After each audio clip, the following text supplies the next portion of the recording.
শুভ দুপুর বন্ধুরা। তো আমি এখন লাঞ্চের থালি নিয়ে চলে এসেছি। তো তার আগে আমি দেখিয়ে দিই কী কী রান্না করেছি। তো এখানে রান্না করেছি এই যে মহোৎসব স্পেশাল বীজ কলার ছেচকি। তো তার জন্য এই যে বীজ কলাগুলোকে জলে দিয়ে দিয়েছি।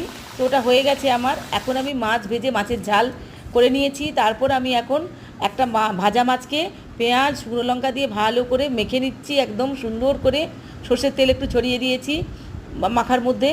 তারপরে আমি এই যে বীজ কলাটা যেটা ছেচকিটা, ওর মধ্যে আমি একটু ভাজা মশলা বেশ সুন্দর করে দরাজ হাতে ছড়িয়ে দিলাম। মানে বেশ দারুণ করে এই ভাজা মশলাটা ছড়িয়ে দিলে দারুণ লাগে খেতে। তারপর আমি একদম সুন্দর করে একদম লাঞ্চের থালি সাজিয়ে দিয়েছি। তো নিয়েছি এই যে ঝরঝরে বাসমতি রাইস, বাসমতি চালের ভাত, আর নিয়েছি বীজ কলার ছেচকি, মাছ মাখা আর মাছের ঝাল, আর নিয়েছি বিটের রায়তা। তো তাহলে আপনারাও খেতে শুরু করুন, আমিও খেতে শুরু করে দিই।